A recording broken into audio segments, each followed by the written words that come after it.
Bonjour à tous, donc bienvenue pour ce live Curious sur la Trinité, donc un live qui vient clore une série de 4 vidéos là, qui sont déjà sorties sur la Trinité, où on a pris le temps déjà de définir un petit peu eh bien, la doctrine de la Trinité, de voir en quoi est-ce que cette doctrine était biblique, hein, sur quel verset est-ce qu'on s'appuie pour formuler la doctrine de la Trinité. Donc pour rappel brièvement, hein, la doctrine de la Trinité, c'est l'idée qu'il n'y a qu'un seul Dieu, donc c'est un monothéisme, que ce Dieu, donc que le Père est Dieu, le Fils est Dieu, l'Esprit est Dieu, donc il y a 3 personnes divines, et que le Père, le Fils et l'Esprit sont 3 personnes distinctes.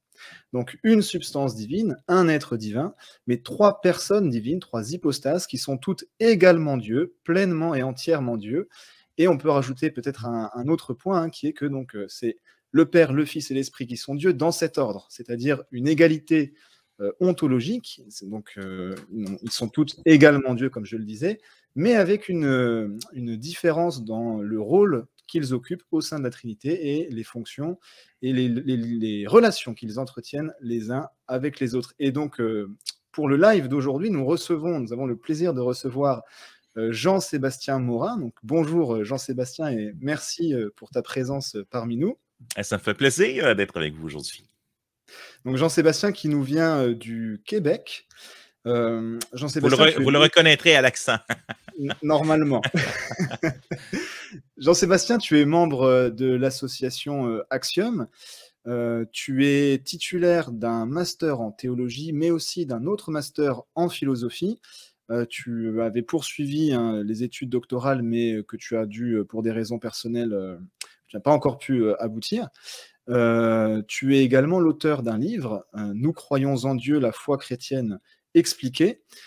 Et nous te recevons aujourd'hui pour discuter de la Trinité. Donc on a listé quelques questions voilà, qui vont venir un petit peu en complément de nos précédentes vidéos. On s'est appuyé aussi un petit peu sur les questions que vous aviez pu proposer quand je vous avais soumis l'idée de ce live.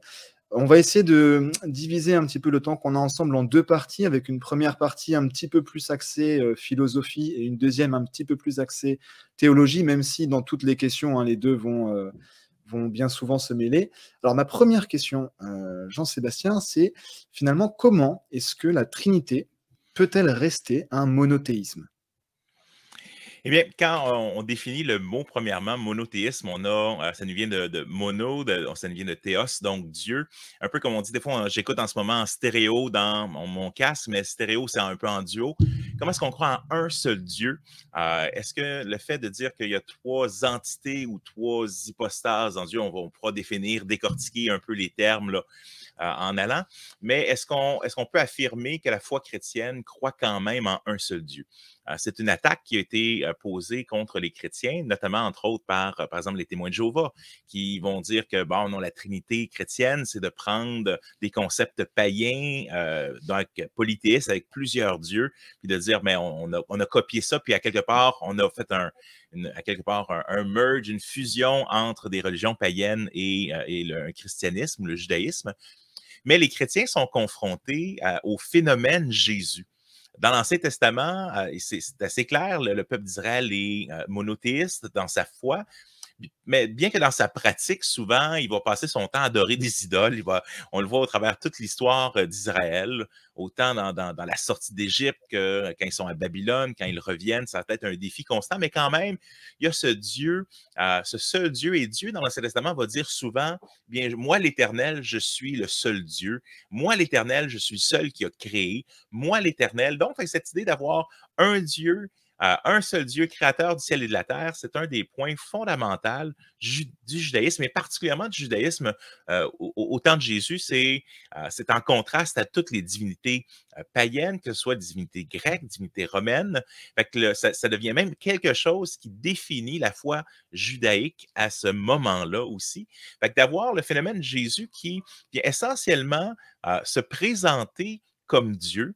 On le voit même dans la Pentecôte, quand l'apôtre Pierre va prêcher la première prédication de l'histoire de l'Église. Quiconque invoquera le nom du Seigneur sera sauvé. Et ça fait référence directement à Joël, où on voit dans l'Ancien Testament, quiconque invoquera le nom de Yahvé sera sauvé. Sauf qu'on sait clairement, dans le livre des Actes, les gens sont baptisés à quel nom? au nom de Jésus. Acte 4.12, il n'y a aucun autre nom sous le ciel ou sous la terre qui a été donné pour le salut des hommes que celui de Jésus. Fait qu'il il y a une adéquation. D'ailleurs, c'est sur ça que j'ai fait mon master là, en théologie. C'est sur la christologie dans le livre des Actes. Et qu'est-ce qui m'avait donné le goût d'aller là? C'est qu'à un moment donné, tu as, celui qui deviendra l'apôtre Paul, qui persécute l'Église, a eu une vision de Jésus ressuscité. Il est aveugle pour un moment, est en train de réfléchir sa vie en disant qu'est-ce qui vient de se passer. Et Jésus va apparaître à un autre chrétien et va dire, va voir, va le voir, va lui parler. Puis il dit, non, non, non, tu ne comprends pas, c'est ceux qui persécutent, ceux qui prient ou invoquent ton nom. Mais là, tu te rends compte que quand il parle à Paul par la suite, le Seigneur Jésus m'est apparu. Et là, pour moi, ça a fait un déclic. Je dis, wow, c'est un sujet super intéressant parce que les chrétiens prient à Jésus. Et donc, je me suis dit, c'est quoi tous les autres indices dans le livre des Actes qui pointent au fait qu'il y a cette, en guillemets, adéquation entre Dieu et Jésus. Et tu vas le voir à plein de places. Et même que Luc, jusqu'à un certain point, l'auteur de l'Épître, même auteur que l'Évangile, tu ne sais pas toujours quand il parle, quand il utilise Seigneur, est-ce qu'il l'utilise pour Dieu le Père? Est-ce qu'il l'utilise pour Jésus? Et fait que cette ambiguïté de dire comment est-ce que je rencontre du phénomène Jésus en sachant que Jésus lui-même va dire le Père est plus grand que moi. Il semble être distinct. Lors du baptême, tu as le Père, voici mon Fils bien-aimé en qui j'ai mis toute mon affection, le Saint-Esprit qui descend sur une forme du colombe. Fait qu'ils sont à la fois ensemble, mais ils sont distincts.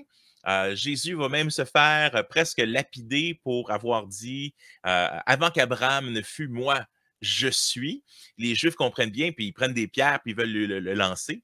D'ailleurs, c'est un des seuls versets qu'on discute, par exemple, avec des témoins de Jéhovah qui nient la divinité de Jésus, ou en Jean 8,58, si tu regardes dans leurs différentes traductions, la traduction du Monde Nouveau, avant qu'Abraham ne fût, moi, j'étais, ou j'ai été. Et ils vont même changer. Ce qui est intéressant, c'est dans leur interlinéaire grec-anglais. Tu le vois en dessous que c'est très clair, ego, émi. Et même en dessous de leur interlinéaire, c'est marqué je suis, mais pas dans leur traduction. Ils disent ça ne peut pas être vrai. Donc, ils ne peuvent pas accepter. Mais de la même façon, les Juifs ont très bien compris qu'est-ce que Jésus est en train de dire. Parce que moi, je suis, ça réfère à dans l'Ancien Testament, quand Moïse était sur la montagne avec l'épisode du buisson ardent, qui m'envoie? Moi, je suis celui qui suis. Je suis. Donc, Dieu est l'être par qui tout est. Et Jésus s'identifie à cet être-là. Fait qu'on voit à travers le Nouveau Testament, Jésus est l'image visible du Dieu invisible. En hébreu, Jésus est essentiellement ce que Dieu est. Fait qu'on se rend compte que le Nouveau Testament va jongler avec cette tension entre il y a un seul Dieu, et il y a un seul Seigneur, Jésus-Christ. Et donc, la théologie chrétienne va réfléchir par la suite en disant, mais comment est-ce que je réussis à comprendre ces deux affirmations sans dire qu'ils sont contradictoires non plus? Et ça, oui, la foi chrétienne est donc trinitaire, nous croyons, et même le baptême va être fait au nom du Père, du Fils et du Saint-Esprit. Et on a assez d'adéquation. Il va être écrit qu'en parlant du Saint-Esprit, il est l'Esprit de Dieu, mais en même temps, il est l'Esprit de Christ. Fait que là, si tu fais une adéquation, donc l'Esprit de Dieu, l'Esprit de Christ, c'est la même chose, il réfère à la même personne, qui est le Saint-Esprit. Donc, c'est là que tu dis, OK, comment je fais, pour prendre un anglicisme, comment je fais sens ou je prends sens de tout l'ensemble de ces données-là? Parce que Dieu, la véritable question, c'est est-ce qu'il pourrait y avoir une triade de Dieu complètement distincte dans le ciel? Mais écoute, si c'était ce que Dieu était, puis c'était la façon qu'il se présente, bien, ça serait ça la vérité.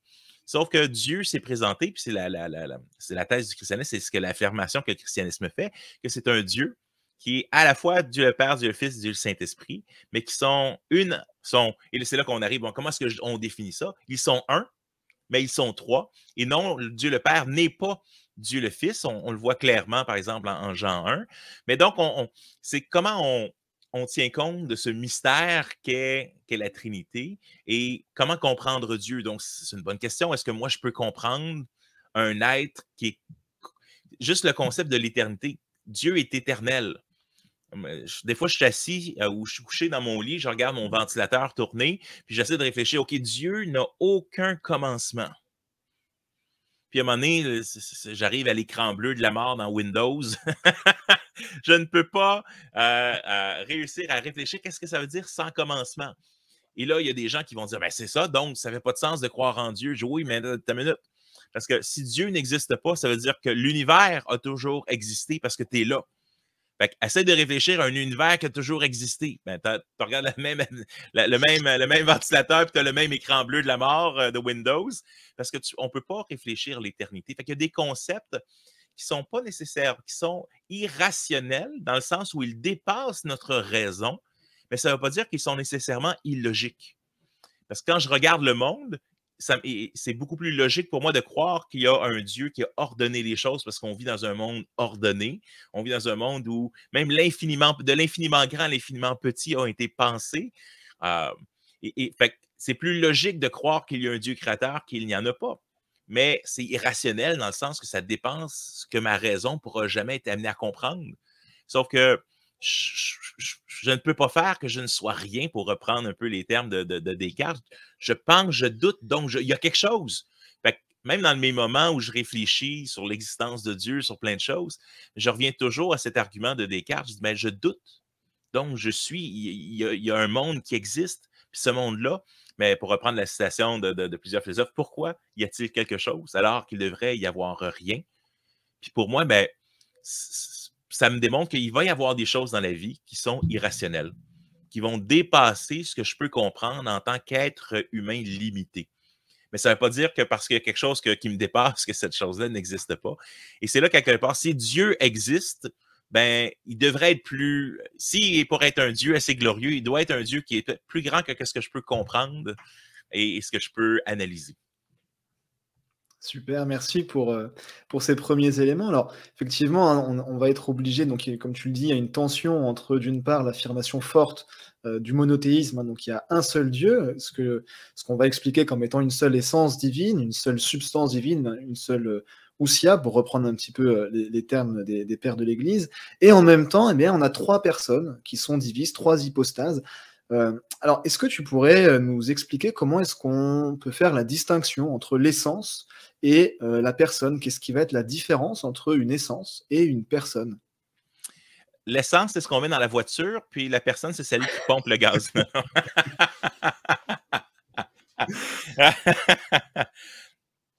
Une des choses qui surprend les gens parfois quand on s'arrête longtemps à la question de la Trinité, c'est combien le langage qui est utilisé, que ce soit essence, substance, hypostase, tu les cherches dans la Bible, même le mot Trinité, ça va venir de triunité, comme réflexion un peu plus tard dans l'histoire de l'Église, pour dire qu'est-ce que je fais avec ce que je vois dans l'Écriture. Et là, on arrive avec cette idée de triunité, mais c'est la meilleure façon d'expliquer ce terme-là. Il y a beaucoup de termes en théologie qu'on utilise qui soit se retrouvent pas dans la Bible ou se retrouvent avec un sens différent. Fait que quand on cherche que veut dire ces mots essence, substance, même des concepts comme la perfection divine ou quand on réfléchit les attributs divins, il n'y a pas un passage d'écriture qui dit Dieu est omniprésent en utilisant omniprésent comme mot. C'est un mot qu'on va chercher pour expliquer un concept que Dieu est partout. Que Dieu est omniscient, mais on tient de que Dieu sait toutes choses. Puis là, on extrapole de ça, mais Dieu connaît l'avenir, Dieu connaît tous les mondes possibles, Dieu connaît les futurs possibles. Là, on extrapole à partir de la philosophie, à partir de concepts, mais plusieurs de ces concepts nous viennent en fait de la philosophie grecque. C'est-à-dire nous parlons avec un langage et une vision du monde. Notre vision du monde aujourd'hui, on parle dans une vision du monde qui est très matérialiste. On croit souvent que le monde, c'est ce qu'on touche, c'est ce qu'on voit. On a enlevé la métaphysique complètement de notre réflexion. Ça, c'est pour ceux qui sont sans raison. Fait que même beaucoup des questions, quand j'ai mes étudiants à la fac, par exemple, puis on passe sur les concepts christologiques ou trinitaires, puis ils me regardent, puis ils disent, ben, vous nous expliquez la réponse, mais on ne comprend pas la question. C'est-à-dire, ben, on le verra quand on parle, par exemple, de la cause filioque. Ben, est-ce que le Saint-Esprit procède simplement du Père ou du Père et du Fils? Puis, très honnêtement, après, j'enseigne depuis des années, puis je ne vois pas mes étudiants voir la pertinence. Et si j'ose réfléchir et j'ose le dire, ben, des fois, même après avoir étudié beaucoup la question, je ne suis pas trop sûr d'en voir encore l'enjeu, toute l'importance de l'enjeu, ou même de dire que c'est une question qui vaut vraiment la peine d'être débattue aujourd'hui. Donc, quand on pose la question d'essence, de substance, on revient dans des catégories qui ont été utilisées par Platon, par Aristote, et donc, il faut... À la fois, c'est utile. La philosophie est utile parce que c'est le langage, c'est les questions, c'est la vision du monde avec lesquelles, ou l'angle avec lesquels on réfléchit une question. Par contre, il y a aussi des angles morts, c'est-à-dire que c'est comme c'est une vision du monde d'une certaine époque. Des fois, il faut faire le correctif de dire, OK, ta minute, qu'est-ce qui est juste dans cette compréhension? Je donne juste un exemple. Le concept chez les Grecs de la perfection. Pour les Grecs, la perfection, c'est que si tu es parfait, tu dois être aussi immobile, non changeant, parce que le moment où tu changes, mais tu n'es plus parfait. Si, par exemple, ce n'est pas mon cas, là, mais si j'avais le corps d'Arnold Schwarzenegger quand il avait 40 ans, ben, puis là, il y a son Monsieur Univers et tout ça, mais s'il y a un changement, il ne peut que changer pour le pire. et dans un sens, donc, l'incarnation dans le concept de philosophie grecque n'est pas possible. Parce que si on a un Dieu parfait, le moment où il s'incarne, ben, il y a un changement en Dieu. Et donc l'incarnation doit être impossible. Donc, c'était dans les premières attaques de la philosophie grecque contre le christianisme. Ça, c'est un argument qui était utilisé à l'époque pour dire, ben, vous voyez, le christianisme n'a pas de sens. Pourquoi? Parce que Dieu est inchangeable. Il ne change pas. S'il changeait, mais Dieu s'auto-détruirait. Bon, mais manifestement, le Christ s'est incarné, puis il ne s'est pas auto-détruit. Donc, il y a des choses que même la philosophie grecque ne peut pas comprendre complètement. Et donc, dans ce genre de même chose, Dieu ne meurt pas. C'est impossible que Dieu meure. Pourtant, Christ est mort sur la croix. On comprend, ce n'est pas le Père qui meurt sur la croix, mais quand même, il y a toutes ces questions. Dans l'incarnation, est-ce que l'univers a été vidé de la personne du Fils? C'est des questions comme ça que la philosophie grecque a ses limitations. Puis de dire, OK, donc, quand on approche les questions d'essence, de substance, d'hypostase, d'ousia, etc., c'est juste le mot de mise en garde de dire, faisons attention que, en tant que protestants, on croit fortement au sola scriptura, de dire, ben, l'écriture seule comme infaillible. Luther lui-même, Martin Luther, le grand réformateur protestant allemand, dira qu'il regrettait le terme Trinité, dans le sens où il dit le concept est là et ça reflète, c'est un peu un mal nécessaire.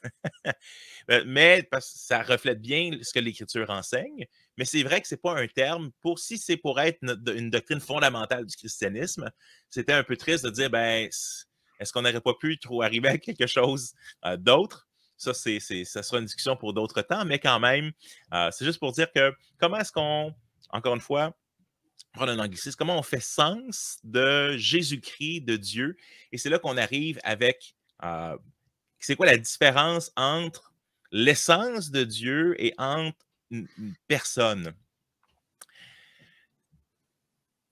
Si on demandait, même dans la philosophie grecque, de dire, OK, c'est quoi l'essence ou la nature d'une personne? Tu sais, des fois, on va dire, est-ce que Dieu, je t'ai entendu dans une autre vidéo, par exemple, un exemple classique, est-ce qu'on vous posait la question, est-ce que Dieu pourrait créer un cercle carré? Puis la réponse classique, c'est non, pas parce que Dieu ne peut pas tout faire, mais c'est parce qu'il ne peut pas faire quelque chose qui va à l'encontre de sa nature. Mais c'est quoi la nature de Dieu? C'est quoi l'être, le pire chose que j'ai fait, je pense, en philosophie, ça a été de lire Heidegger et être et temps. Et c'est les grandes questions des philosophes. Qu'est-ce que le temps? Qu'est-ce que l'être? Quand on parle de l'ontologie, on parle de trinité ontologique, qui Dieu est dans son être, dans ses relations intertrinitaires. Il y a une première chose, OK, je pense que le côté vague des termes utilisés doit nous amener à une humilité de dire, écoute, je ne comprendrai peut-être pas complètement. Et même dans l'utilisation, des fois, il y a des choses qui sont lost in translation. On perd dans la traduction. J'essaie de traduire, je travaille sur un nouveau bouquin, puis il y a l'expression en anglais keeping up with the Joneses, qui veut dire à quelque part, moi j'achète des choses pour être comme mon voisin. Il n'y a aucune traduction française de l'expression Keeping Up with the Joneses, qui est un peu qui garde le côté comique de l'argument de cette expression-là. Quand on traduit d'une langue à l'autre, des fois, ça fait, on prend un terme qui veut dire quelque chose d'un peu différent. Quand on utilise les termes par exemple, de ousia et de hypostasis, qui va être traduit essentiellement en latin par essence, substance d'un côté, et de l'autre côté, persona en latin, ben, hypostase, quand on dit qu'il y a 3 hypostases en Dieu, il y a 3 quelque chose, 3 entités, mais quand on le traduit en latin par personne, mais tu es une personne, je suis une personne, les gens qui nous écoutent sont une personne, mais Dieu n'est pas une personne exactement de la façon que nous sommes des personnes complètement différentes. Encore une fois, le terme personne, des fois, va nous induire, va induire dans l'histoire de l'Église, des fois, des réflexions à aller trop loin. Pourquoi? Parce qu'on va pousser trop loin, mais il est une personne distincte. Et dans les mauvaises compréhensions de qui Dieu est, ou dans ce qu'on appelle les hérésies, c'est-à-dire ce qui sort de ce que la Bible enseigne, mais souvent, c'est qu'on va aller trop loin dans le fait qu'ils sont distincts et qu'ils sont réellement des personnes différentes et on perd l'unité de Dieu. Et des fois, de l'autre côté, mais on dit, mais non, on ne veut pas perdre l'unité de Dieu, alors on efface la distinction entre les personnes, au point, par exemple, on l'a dans une des hérésies qu'on appelle le modalisme, qui est cette idée que Dieu apparaît, il se déguise par, j'aime donner l'image, Dieu se déguise parfois en Superman, parfois en Batman, puis des fois en Flash. Et dépendamment de comment il se sent cette journée-là ou de qu'est-ce qu'il veut faire, il met un déguisement différent, il met un masque différent. Mais non, l'Écriture nous parle qu'ils sont distincts, mais quand même un. On a une expression en anglais qu'on n'a pas en français de Godhead. Pour parler de l'unité ou de la Trinité, de cette unité-là, on a Trinité en français, ils l'ont aussi en anglais, mais Godhead donne cette autre image de cette entité globale, l'entièreté de qui Dieu est. Je me rappellerai toujours de cet événement, mais j'étais en train de prêcher à l'église sur Jean 1 et il y avait un invité qui était présent dans la salle. Puis, dans Jean 1, c'est assez clair que, bon, mais au commencement était la parole était avec Dieu, la parole était Dieu. Dans l'exégèse que tu fais du passage en Jean 1, il devient clair quand tu arrives à la fin du passage que, oui, le Logos, donc Jésus est Dieu, il est Dieu le Fils, mais il est faux de dire que Jésus est le Père. Et la personne se lève en pleine prédication, puis il dit « Vous induisez les gens en erreur, monsieur! » Puis il commence à argumenter. Je dis « Regarde, assis-toi. J'attends la fin de la prédication, puis que je finisse l'argument et tout ça. Et après ça, tu viendras me voir. On pourra discuter. » Puis effectivement, on discute après. Puis bon, et je pose la question, est-ce que selon vous, le Père, le Fils et l'Esprit sont la même personne? Puis il me dit oui. Puis parce que c'était une compréhension qu'il y avait de la Bible, puis il causait beaucoup de problèmes. Ce qui était drôle, le lendemain, il a écrit à notre séminaire biblique pour voir si toutes nos églises avaient la même position. Il n'a pas été chanceux, c'est moi qui ai reçu le courriel.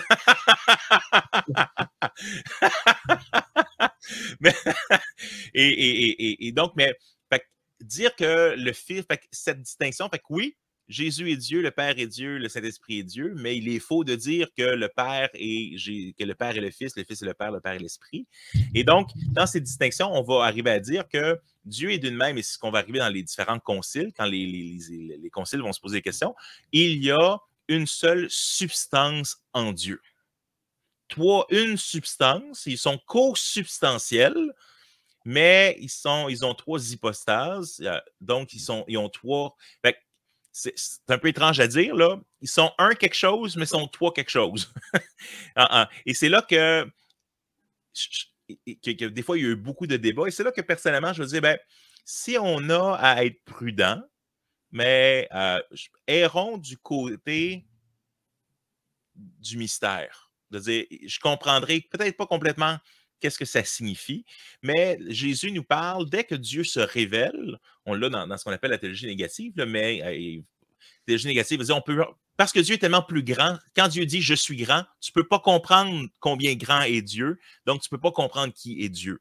La théologie négative va beaucoup, beaucoup trop loin.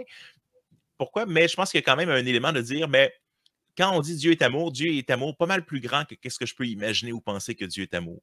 Quand je pense à l'omniscience de Dieu est beaucoup plus grand que qu'est-ce que je peux penser à propos de Dieu. Mais Dieu, c'est quand même décidé de se révéler au travers des Écritures d'une façon qu'on peut comprendre. Et même quand on regarde au Christ, on regarde à Jésus qui est l'image visible du Dieu invisible, mais même à le voir, je ne peux pas capter tout ce qui peut être capté à propos de Jésus, même s'il se révèle à nous. Mais il faut qu'il se révèle dans des mots qu'on peut comprendre. Si, par exemple, on voulait aller manger, là, tu es en France, je suis au Québec, mais si on voulait aller manger après, puis je te laisse un message sur ta boîte vocale dans une langue que tu ne peux pas comprendre, je te parle avec le pire accent québécois du fond du lac Saint-Jean, mais peut-être qu'on ne se rendra pas à la même place. Pourquoi? Parce que si je veux qu'on se retrouve à la même place, mais il faut que je parle dans un langage que tu comprends. Fait que Dieu, quand il se révèle à nous, ben, il s'accommode à nous. Ben, un, il nous a créés, mais deux, là, il y a une accommodation. Calvin va arriver beaucoup avec cette idée. Dieu s'accommode à nous pour dire, ben, ce que Dieu nous dit est vrai au niveau où on peut le comprendre. Comme des fois, un enfant, on explique des choses quand quelqu'un est un enfant. Après ça, on change l'explication quand il est un adolescent. Puis quand il arrive au lycée ou à l'université, bon, on est de plus en plus précis, mais on l'a avec qui Dieu est. On va comprendre de plus en plus. Puis l'apôtre Paul dira, mais quand on sera avec lui, on le verra face à face. Mais il y a des choses qu'on va comprendre qu'on n'aura jamais compris. Parce qu'on va avoir un logiciel, un software puis un hardware différent de l'autre côté de l'éternité. Fait que tout ça pour dire que quand on fait la différence, ben, on arrive avec cette idée qu'il y a une substance, il y a une seule substance et on va arriver avec l'idée qui est indivisible, qu'on peut, on peut aller dans différentes là, définitions qui est donnée dans les conciles. Mais je l'ai ici. Nous croyons, on va dans le Concile de Nicée, nous croyons à un seul Dieu, le Père Tout-Puissant, créateur du ciel et de la terre et de toutes les choses visibles et invisibles, et à un Seigneur Jésus-Christ, le Fils unique de Dieu, engendré du Père avant tous les siècles, lumière de lumière, vrai Dieu de vrai Dieu, engendré, non créé, consubstantiel au Père et par qui tout a été fait. On a ces termes qui sont lancés. Et là, après ça, ils vont se chicaner sur les termes. Qu'est-ce que ça veut dire? Parce que c'est pas parce que tu t'adaptais à la foi du credo de Nicée que tu comprenais exactement toute la même chose. Ça va être par la suite les discussions. Mais c'est cette idée qu'ils sont co-substantiels, ils sont un, mais ils sont co-égaux en gloire, en majesté, en adoration. Et ça va être dans la différence entre ce qu'on va appeler la Trinité ontologique, c'est-à-dire qui Dieu est dans son être lui-même, puis dans toute l'éternité, et la Trinité économique, de dire, mais comment est-ce que Dieu se manifeste ou intervient dans l'histoire du salut? Et là, dans ce cas-ci, le Père, le Fils, le Saint-Esprit ont des rôles différents. Et dans les grandes questions, est-ce qu'ils ont des rôles différents de toute éternité ou est-ce que leurs rôles sont plus différents uniquement du côté de l'incarnation ou du côté de la rédemption? Ça va être dans les grandes questions qui vont être posées. Mais en somme, la substance, ce serait l'idée, mais Dieu est un et l'être par qui tout est. Les néoplatoniciens avec Porphyre, avec Plotin, un peu plus tard dans l'histoire, vont revenir avec l'idée de l'un. Tout découle de l'un. Et un des grands problèmes de la philosophie, c'est l'un et le multiple. Comment est-ce qu'on part de un puis d'arriver à une multiplicité de choses? Est-ce que c'est pas de perdre l'unicité de l'un? Mais beaucoup des réflexions théologiques qui ont été faites au 3e, 4e, 5e siècle ont été faites des fois avec cette idée, les néoplatoniciens qui étaient dans l'arrière-plan et qui utilisaient ce vocabulaire. Et des fois, on a pris un peu ces réflexions philosophiques pour dire, c'est utile pour dire, ben, Dieu est l'un, mais quand même en découle le reste. Et donc, dans ces réflexions de substance, essence, personne et tout ça, mais il y a en trame de fond quand même les philosophes et leur vision du monde qui étaient là. Est-ce qu'il y a une meilleure formulation possible? Écoutez, on ne réglera pas la question d'être plus brillant que le plus grand théologien de l'histoire, mais est-ce que c'est des catégories utiles? Ben, je pense qu'on arrive avec ces définitions-là à être le plus proche possible. Vous savez, une confession de foi, c'est une affirmation positive et négative à la fois. Positive parce qu'on dit, voici en ce que nous croyons. Nous croyons en un Dieu créateur du ciel et de la terre. Mais on est en train d'affirmer que positivement, on croit que Dieu est créateur de toutes choses, que l'univers, mais on affirme aussi en négatif, l'univers n'est pas éternel. Il n'y a pas une multiplicité de Dieu. Et de la même façon, les définitions de foi, comme le Concile de Nicée-Constantinople, le symbole d'Athanas ou la définition de Chalcédoine ou d'autres choses comme ça, sont pour moi comme des clôtures qu'on fait, ce n'est pas tellement juste une affirmation positive, c'est une affirmation de dire, si on dépasse cette clôture-là, là, on est réellement, pour prendre une expression québécoise, on est réellement dans le champ. C'est-à-dire, on tombe dans l'erreur si on va plus loin sur cette question-là. Et donc, on a défini avec des mots tels que substance, hypostase et tout ça, des clôtures à dire, écoute, la Bible nous donne des informations, mais si tu sors trop loin de ce côté-là, ben non, là, tu tombes dans l'erreur. Et pourquoi est-ce que c'est important? Quand je discute avec des témoins de Jéhovah, je vais en 2 Jean, dans l'épître, la seconde épître de Jean, dans laquelle il dit « Quiconque va au-delà dans la doctrine du Christ ou à propos de Christ n'a pas Dieu. » Puis ce que je leur dis, c'est la Christologie est un des points les plus importants parce qu'effectivement, si Jésus est le Fils de Dieu, si Jésus est Dieu qui est venu sur terre, puis que tu ne le reconnais pas, puis que tu dis non, ce n'est pas Dieu, puis ce n'est qu'un prophète et tout ça, mais tu n'as pas Dieu. Tu n'as pas Jéhovah, en d'autres mots, c'est pour utiliser leur terme, mais la Christologie et une bonne compréhension de la Christologie et de qui est Dieu est fondamentale, et ça, on le voit déjà dans l'Écriture, ce qui veut dire que étant dans le Nouveau Testament, mais oui, c'est quelque chose de fondamentalement important, et dans une ère où les gens s'intéressent de moins en moins à la doctrine, même dans nos églises, mais ils qu'on prêche peut-être pas, si on posait la question dans nos églises, combien souvent on prêche sur la Trinité, on entendrait peut-être des grillons en arrière parce qu'on ne prêche pas beaucoup sur la Trinité. On la prend pour acquis, puis on prend pour acquis que les gens la comprennent. Mais quand on fait des petits questionnaires, des fois, à nos gens, on se rend compte qu'ils ont plus des conceptions, des fois hérétiques ou un peu erronées dans l'histoire. Ils vont être modalistes, ils vont être unitariens, ils vont être plusieurs choses fait qu'on a besoin d'enseigner. Pourquoi? Parce que le Nouveau Testament nous dit que c'est important. Qu'est-ce que l'on croit et particulièrement qu'est-ce que l'on croit à propos du Christ. Merci. Je pense que tu soulignes fort justement hein, c'est un appel à l'humilité hein, quand on commence à essayer de réfléchir à qui est Dieu. Et puis là, on entre vraiment dans les profondeurs, si j'ose dire, de l'être de Dieu. Donc effectivement, c'est quelque chose de hautement mystérieux et gardons-nous de prétendre comprendre plus qu'il ne nous est donné. Et alors, tu as parlé du mystère, on va revenir là-dessus juste après. Juste avant ça, parce que je pense quand même que, effectivement, même s'il y a des choses qu'on reconnaît humblement ne pas pouvoir comprendre entièrement, ou des choses qui dépassent nécessairement notre raison, à partir du moment où on parle de Dieu, j'ai envie de dire heureusement que ça dépasse notre raison, sinon c'est qu'on est certainement en train de parler d'autre chose que de Dieu. Mais quand même, est-ce que, voilà, tu as dit tout à l'heure, il y a la Trinité, c'est un quoi et trois quoi. Est-ce qu'il n'y a pas une contradiction là-dedans apparente? Donc comment est-ce que peut-être la formulation et la mobilisation de différentes catégories, en parler de la substance et des personnes, eh bien, permet justement d'éviter cet écueil que serait une contradiction flagrante dans la doctrine de la Trinité? Oui, en réfléchissant, quand j'ai fait mon master en philosophie, je me suis posé plein de questions. J'ai fait mes masters pour répondre aux questions que j'avais, parce qu'un philosophe aime réfléchir, pousser jusqu'au bout les différentes réflexions. Et en réfléchissant au mystère de la Trinité ou au mystère finalement de la souveraineté de Dieu, comment est-ce qu'un Dieu qui connaît toutes choses peut y avoir une véritable liberté en même temps, ou des questions comme ça. Et je m'étais posé la question, je me rappelle l'avoir écrit, j'étais dans un cours que je n'écoutais pas ce que le gars disait en avant, parce que je réfléchissais à mes questions, et j'ai écrit, c'est quoi la différence entre quelque chose qui est complètement fou ou imbécile, puis quelque chose qui est au-delà de ce que je peux comprendre.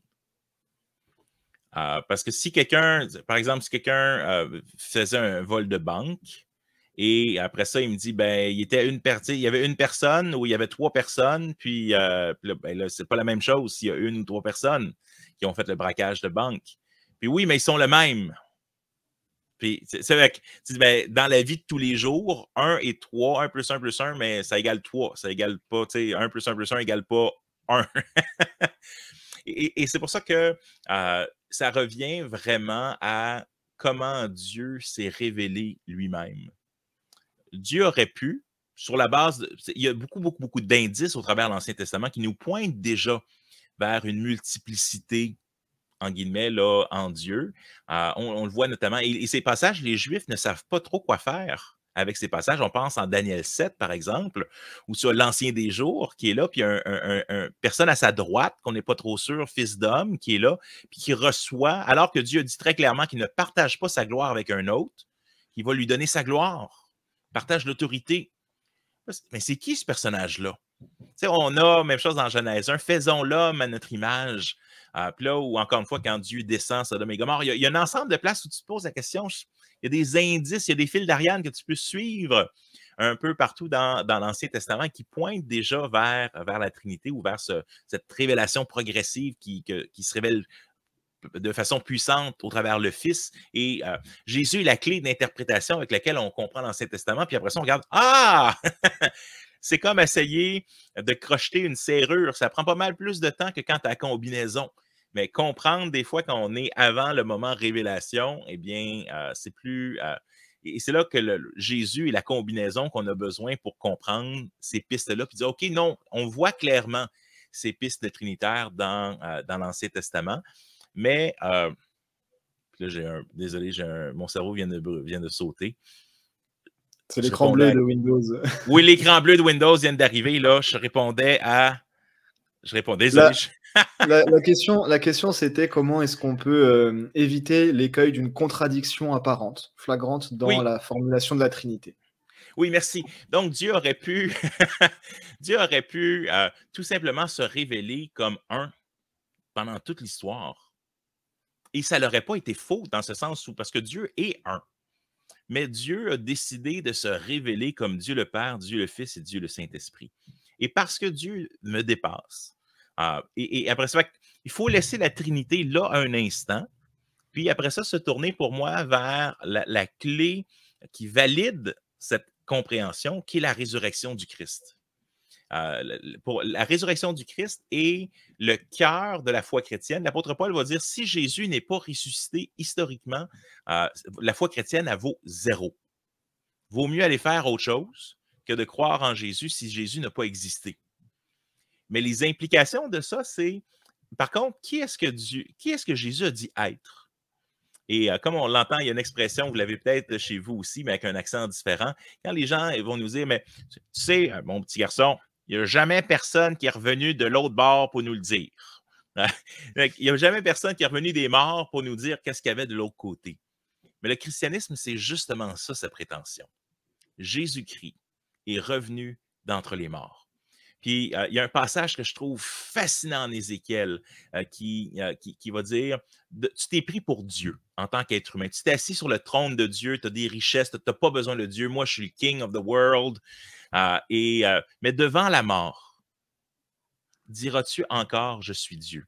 Devant celui qui te transperce, diras-tu encore je suis Dieu? Mais il y en a justement un qui, devant la mort et devant ceux qui l'ont transpercé, a pu dire je suis Dieu. Car voici, j'ai vaincu la mort et j'ai la clé du séjour des morts. Et dans cette affirmation de pourquoi la mort ne pouvait pas le garder, parce qu'il était Dieu. Il y a quelque chose dans cette idée de Dieu-homme qui, en quelque part, il pète les portes du séjour des morts, il défait la mort. Et il y a l'annonce de la vie éternelle, donc la clé de la résurrection. Si Jésus est réellement, puis c'est quelque chose qu'on peut investiguer, l'apôtre Paul va même dire, mais écoutez, de son temps, il dit, allez voir, Jésus est apparu, mais il est apparu à moi, mais il est apparu aux 500 frères à la fois, dont plusieurs sont encore vivants. Il y a des évidences. Donc, Jésus est un personnage historique qui et l'affirmation de la résurrection est historique. Et à partir de cette résurrection, si Jésus est réellement ressuscité d'entre les morts, eh bien, ça valide qui est-il? Et la révélation, comme il se présente comme l'image visible du Dieu invisible, et qu'il nous présente le Dieu tri-un, à quelque part, qui Dieu est derrière le voile, c'est Dieu le Père, Dieu le Fils et Dieu le Saint-Esprit, mais pourtant, nous sommes quand même un.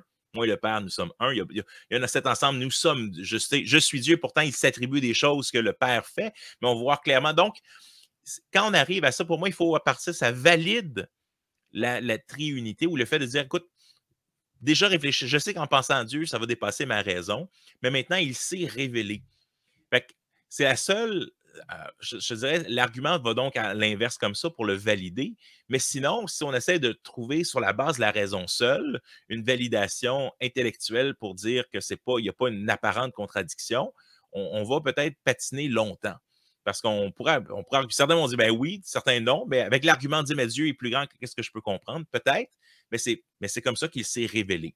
S'il s'était révélé différemment, ça serait une autre chose. On fait un module, on travaille sur un curriculum là, pour vidéo pour les enfants sur pourquoi est-ce que la foi chrétienne puis, est la foi qui est valide? Est-ce que Jésus a vraiment ressuscité? Mais une des questions qu'on traite, c'est la question de l'islam, par exemple, avec l'idée de dire, bien, qui prétend aussi croire que l'Ancien et le Nouveau Testament sont aussi paroles de Allah.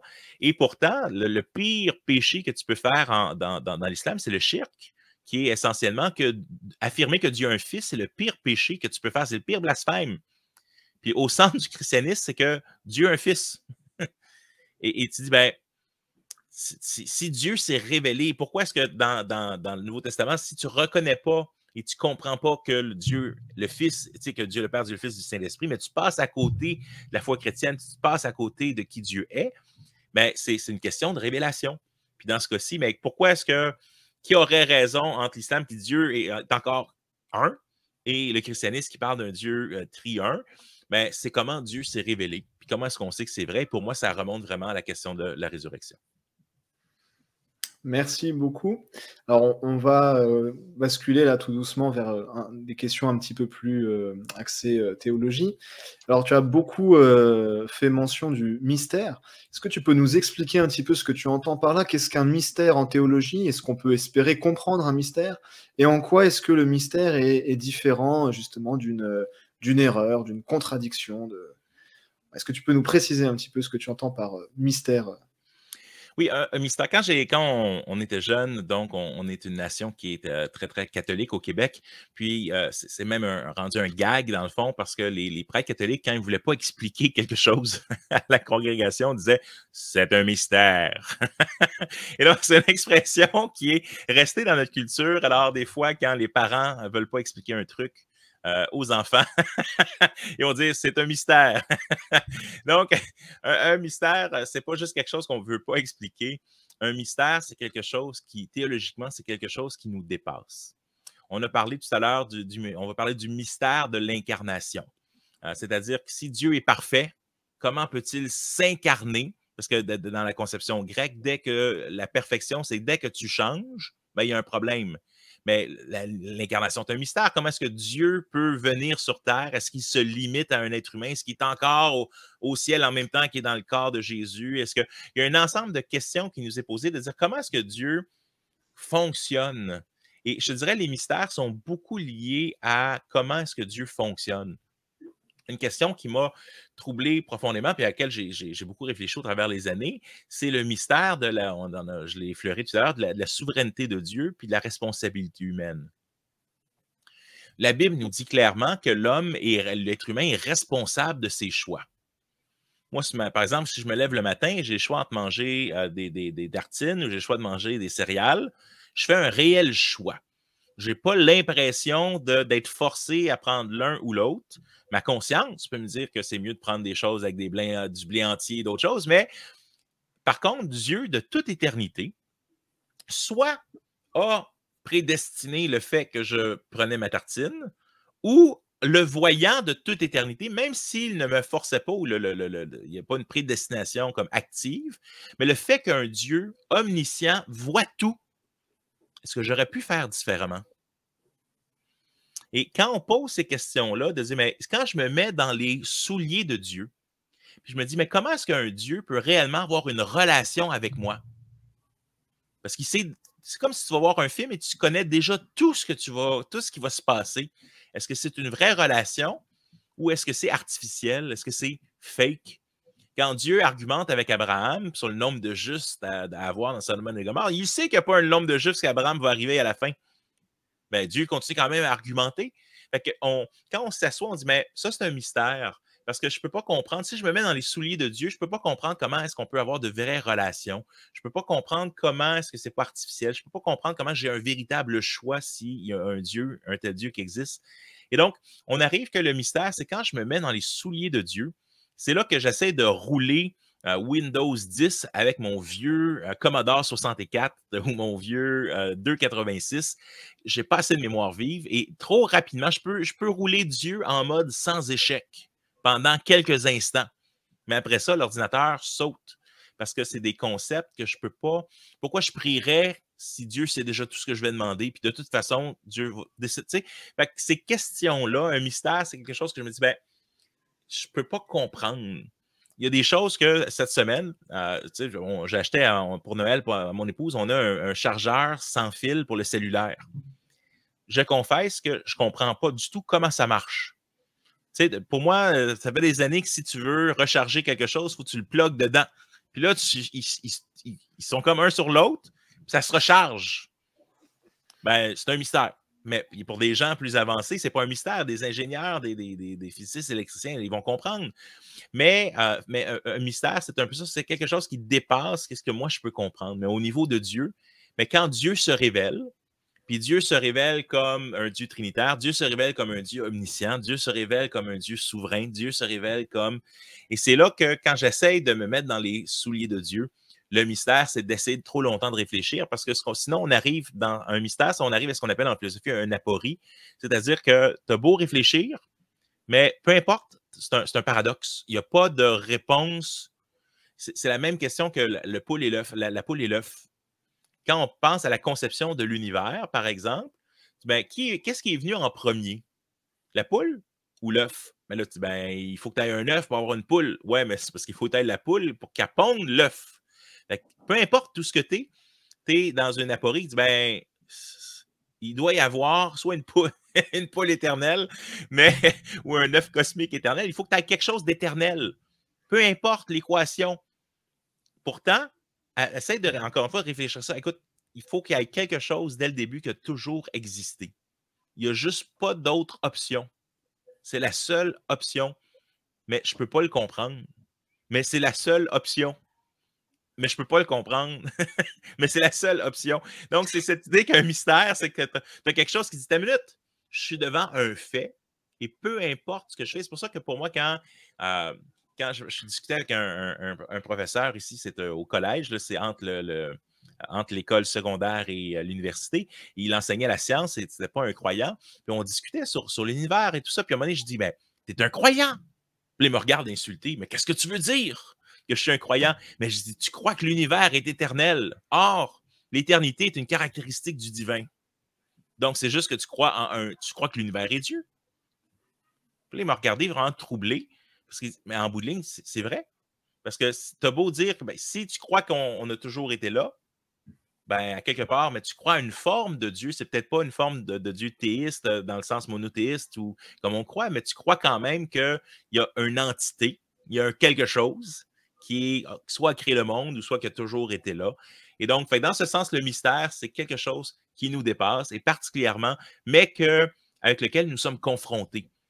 C'est-à-dire, ben, c'est un peu une patate chaude, je ne peux pas trop m'en débarrasser parce que c'est une question qui est inévitable.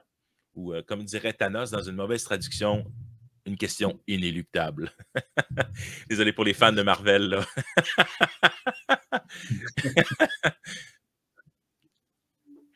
Merci.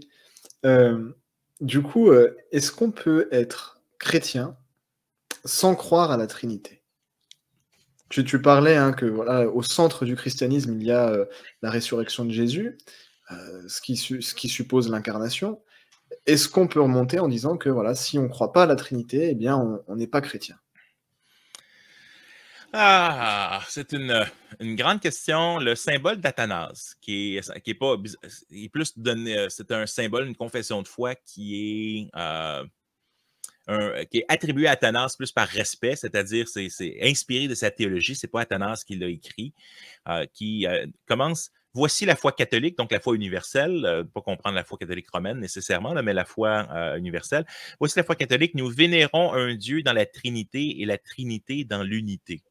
Sans confondre les personnes ni diviser la substance, autre est en effet la personne du Père, autre celle du Fils, autre celle du Saint-Esprit, mais une est la divinité du Père, du Fils et du Saint-Esprit, égale la gloire, coéternelle, la majesté.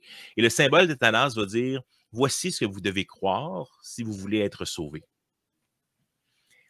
Et donc, ça l'amène une réflexion de dire, OK, donc ça l'amène à ta question, est-ce qu'on doit avoir une compréhension orthodoxe de la Trinité pour être sauvé?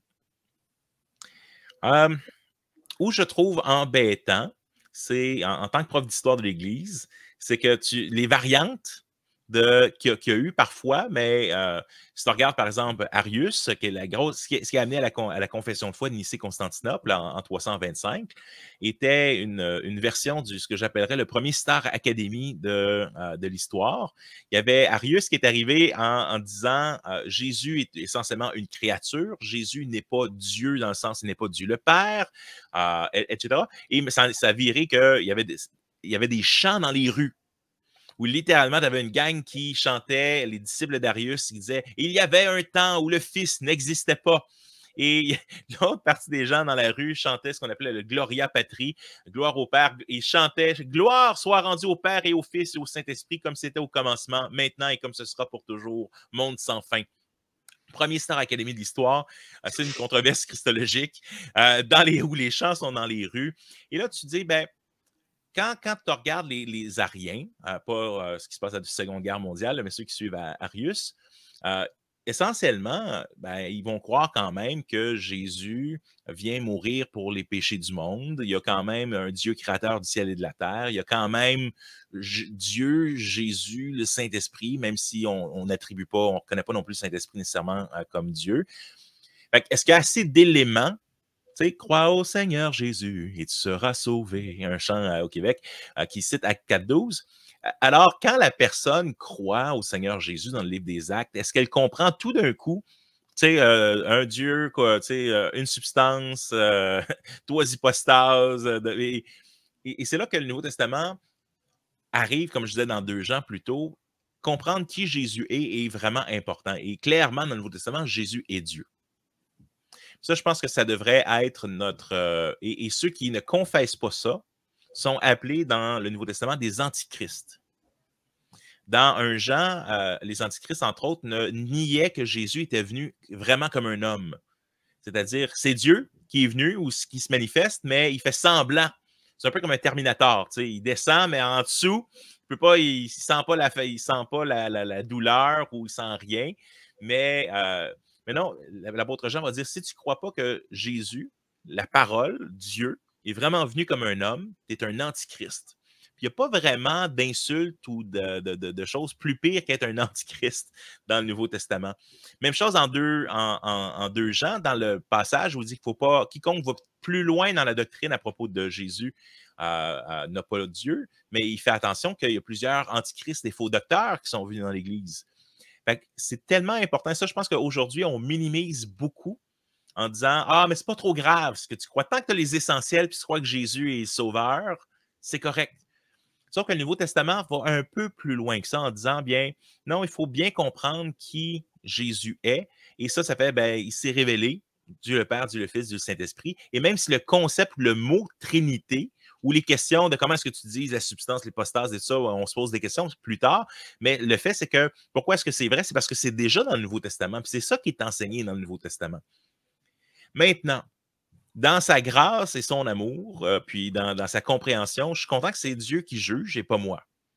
Fait que si, par exemple, un témoin de Jéhovah, qui essentiellement est un arien moderne, qui ne croit pas que Jésus est Dieu, ou du moins il ne croit pas que Jésus est Dieu le Père, mais pas Dieu, mais qui est Dieu comme Dieu, Dieu le Père, Dieu le Fils, du Saint-Esprit, est-ce qu'il va y avoir chez les témoins de Jéhovah des gens qui ont compris assez de l'Évangile pour que Dieu dise « Oui, tu as mis ta confiance en Jésus, puis c'est correct ».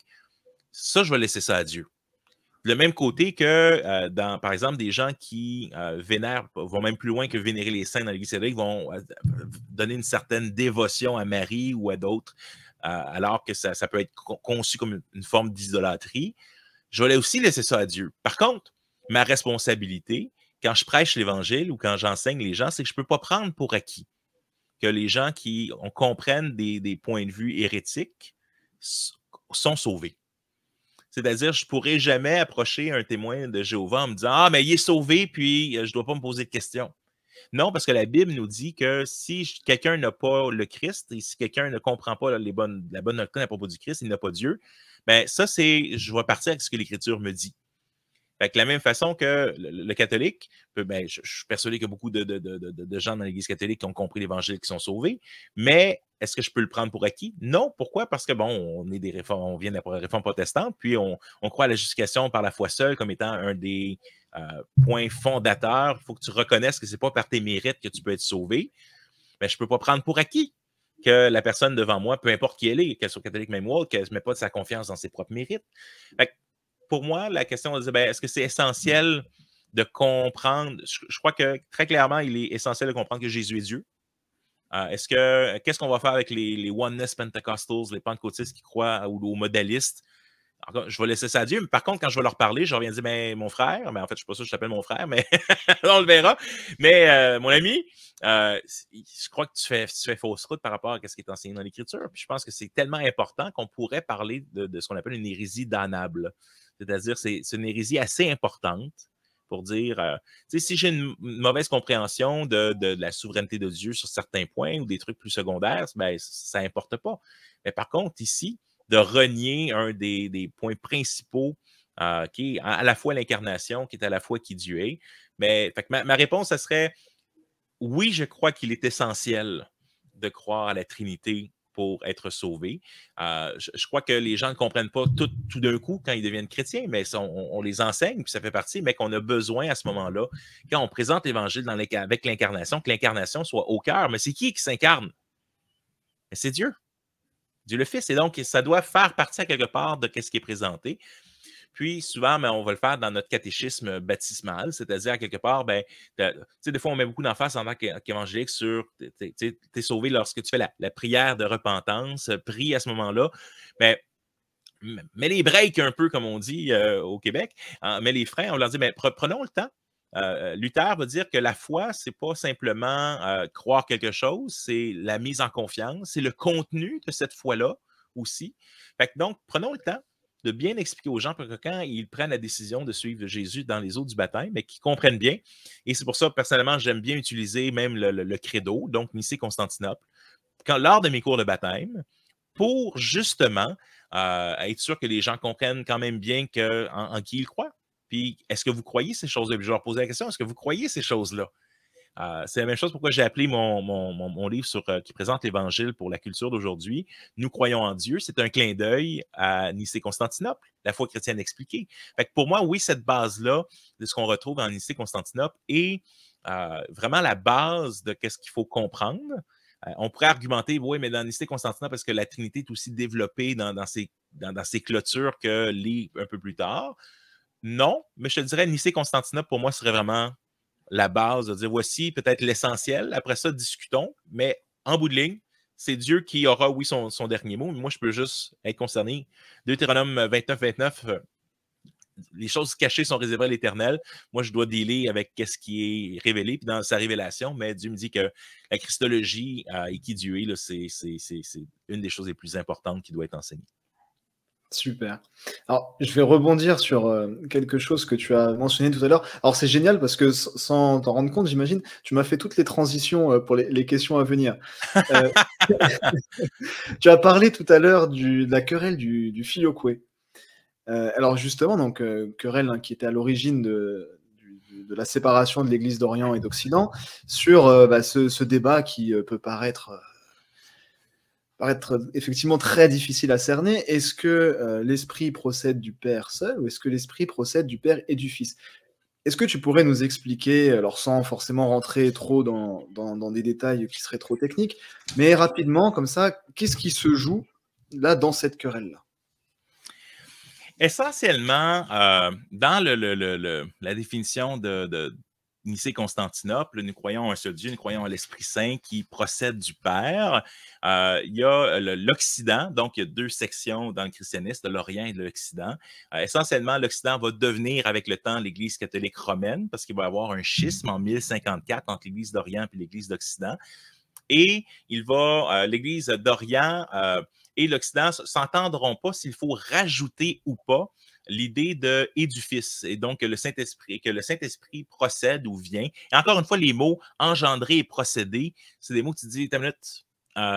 Qu'est-ce que ça veut dire exactement? C'est quoi la différence? Effectivement, c'est des mots, on essaie d'aller parce qu'on sait clairement que, par exemple, le Fils et l'Esprit ne sont pas créés. Ça, on va le voir dans certaines de ses confessions de foi. Donc, le Fils est non créé, mais engendré du Père de toute éternité.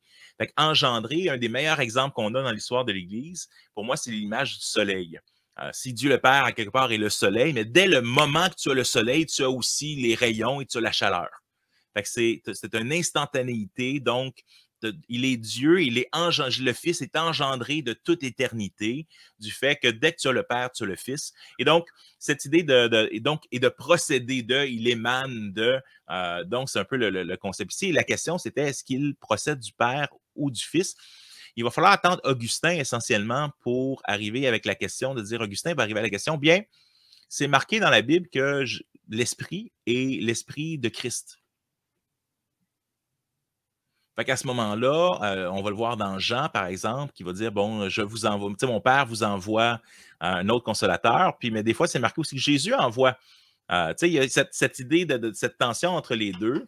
Fait qu'il dit, bon, ben, à ce moment-là, possiblement que c'est mieux de dire qu'il procède à la fois du Père et du Fils.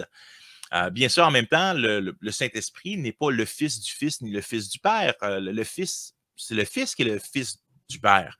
Et donc, ils ont comme des rôles différents. Et dans ça, la question, c'était, est-ce que théologiquement, il procède ou il est envoyé du Père ou du Père et du Fils?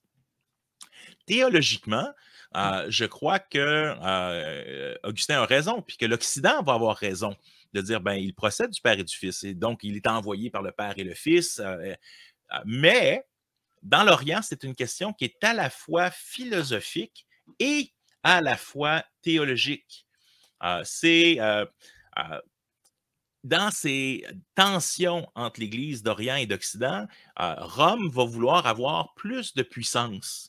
Et donc, ils vont dire, regarde, l'apôtre Paul est mort chez moi, l'apôtre Pierre est mort chez moi, nous sommes la ville de l'Empire. Essentiellement, l'Église était dirigée par les 5 plus grandes villes de la chrétienté. Et les évêques de ces villes-là étaient grosso modo co-égaux en gloire et en majesté. Et ils décidaient ensemble, c'était donc l'Église décide par concile. Et particulièrement, mais on voyait à ces évêques-là une proéminence un peu plus grande que les évêques d'une petite ville. Là, et dans ce sens, l'évêque de Rome, ou Rome en général, disait, mais nous, on veut avoir une primauté, on veut avoir plus de pouvoir. Et essentiellement, les autres, je résume ici, là, je fais des grandes lignes, les autres ont dit, ben, écoute, tu veux un os? On va t'en donner un. C'est-à-dire, on va te mettre une belle plaque sur le mur, titre honorifique. Oui, on reconnaît que Pierre est mort chez toi, que Paul est mort chez toi, puis, mais non, on ne te donne pas un deuxième vote. Et dans les diverses choses, à un moment donné, tu as l'invasion de l'Orient qui va être vue par l'Occident comme un temps d'aller aider les chrétiens d'Orient. Mais ce faisant, c'est comme jouer à risque. Donc le jeu de société. Ils sont venus protéger, mais ils ont enlevé tous les pions, tous les prêtres orientaux, ils les ont enlevés et ils ont mis des prêtres occidentaux dans les églises orientales pour un peu étendre leur pouvoir et leur influence. Et ça a été vu vraiment comme un acte d'agression assez important de la part de l'Orient. Et fait que le schisme de l'Église orthodoxe, quand l'Église se sépare, elle va se séparer en disant « Nous sommes la véritable Église catholique ». Et la question, donc, est-ce que l'ajout qui avait été fait par l'Occident de la clause par le Fils était en fait quelque chose que l'Orient n'a pas été invité à la table pour discuter. Fait que c'était plus l'idée que vous avez fait ça de façon. Fait que c'est pas tellement. Est-ce que théologiquement, est-ce que c'est tellement l'enjeu théologique ou c'est juste que vous avez décidé tout seul et il y a aussi une querelle politique qui est derrière de qui va avoir le pouvoir? Ça remonte quand même à longtemps derrière, où je pense que c'est l'évêque Photius qui disait déjà en quelque chose comme 500, c'est pas là, vous n'avez pas le droit de le faire tout seul, de rajouter quelque chose seul. Mais est-ce que ça va mener? Tout ça, ça amène quand même des questions intéressantes. Par exemple, les Orientaux ne reconnaissent pas le symbole d'Athanase comme étant un symbole important dans l'histoire de l'Église. Fait que plusieurs des discussions christologiques plus avancées, il y a combien de nature en Jésus et des questions comme ça, l'Orient va essentiellement pas être nécessairement super intéressé ou va avoir la théologie aussi développée que ce qui va devenir un peu l'empire plus latin là, de l'Empire romain. Fait que je te dirais, la question, elle est surtout pas plus politique, parce qu'en bout de ligne, les implications ne sont pas immenses. L'Église d'Orient aussi, puis ça, c'est peut-être un des enjeux les plus grands. L'Église d'Orient va dire que la majeure partie des choses qui nous sont révélées à propos de la Trinité dans la Bible sont liées à la Trinité économique. La Trinité économique, c'est comment est-ce que la Trinité se révèle dans l'histoire du salut. Fait que le Père envoie, le Fils meurt sur la croix, le Saint-Esprit, par exemple, applique le salut aux croyants. Donc, il y a des rôles différents dans les diverses personnes de la Trinité, puis qu'on a des appellations comme quand Jésus dit, par exemple, le Père est plus grand que moi, ou des choses comme ça, c'est relatif à la Trinité économique. C'est avec l'incarnation, puis avec ce que Jésus a fait sur la terre, il y a des rôles définis entre les personnes de la Trinité. Et l'Orient, essentiellement, va dire, ben, on sait peu de choses sur la Trinité ontologique, puis l'Orient appelle beaucoup plus au mystère rapidement que l'Occident. Et dans ce sens, ben, sur Terre, je crois que l'Orient le concéderait facilement que dans la Trinité économique, ben oui, le Saint-Esprit est envoyé à la fois par le Père et le Fils. Sauf que le problème, c'est que, du moins de la perspective orientale, c'est que le problème, c'est qu'on applique à la Trinité ontologique le fait que les discussions, est-ce que l'Esprit procède du Père et du Fils? Et c'est là que ça devient plus des questions de logique et de philosophie, des fois, que de théologie. Et c'est pour ça que tu as un genre de mélange où, des fois, tu as cette accusation un peu que la philo a peut-être pris trop de place dans les discussions christologiques orientales, puis qu'ils vont appeler au mystère plus rapidement. Fait que c'est un peu, donc, c'est le rajout dans le concile de Nicée, Constantinople, du mot et du Fils, qui est vrai théologiquement, si on le regarde au point de vue des Écritures, mais pour des raisons politiques et autres, mais que ça a été une des raisons de scandale entre les deux, mais ça a été peut-être plus une raison, parce que même dans le conflit, ce qui est drôle, c'est qu'à un moment donné, tu as un des évêques qui vont accuser publiquement les orientaux d'avoir rajouté et du Fils. Fait que là, ça dit, ouais, mais OK, c'est peut-être pas si important que ça, finalement, parce que, tu sais, c'est ça. C'est un peu, on est dans 1984, là, puis on réinvente l'histoire de ce qui s'est passé, mais souvent, c'est des raisons politiques qui sont derrière ça. Et pour le filioque, mais effectivement, il y a peut-être une dimension. Parce que pour nous, tu regardes, puis tu vois, c'est quoi la différence? Puis c'est là que tu entends les grillons, parce que tu dis, ben, ça ne change pas grand-chose à ma vie, ça ne change pas grand-chose à la théologie chrétienne dans son ensemble non plus. Puis dans la Trinité économique, on s'entend tous, sans problème. C'est la question de la Trinité ontologique. Et ça, je te dirais de façon générale, je me tiens peut-être un peu plus avec les orientaux sur cette question-là. Je dis, ben, quand on parle de rester proche de l'Écriture, ben, parlons plus souvent de Trinité économique. Et pour moi, beaucoup de ce qui est décrit dans la Bible est beaucoup plus proche de la Trinité économique que de parler de qui Dieu est dans son être intra-trinitaire de toute éternité. C'est là qu'il y a d'autres controverses, des choses qui sont plus récentes aussi. Mais puis, moi, je me tiens un peu plus ça en marge. Je dis, ben, cette Trinité économique, on s'entend. Alléluia. Puis qu'on ne sort pas de notre clôture sur la Trinité ontologique. Ben, je pense qu'on est plus safe à rester le plus proche, même dans notre vocabulaire, de ce que l'Écriture nous dit.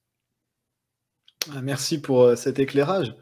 On enchaîne avec un autre débat plus récent, celui-là, mais qui va aussi mettre un petit peu à l'épreuve notre compréhension de la Trinité. Tu l'as mentionné aussi brièvement au début de ton intervention. Voilà, il y a eu récemment tout un débat sur la question de la soumission du Fils au Père. On a eu l'occasion de voir dans une vidéo là sur Curious, effectivement, que dans la Trinité économique, eh bien, il y a une subordination du Fils par rapport au Père.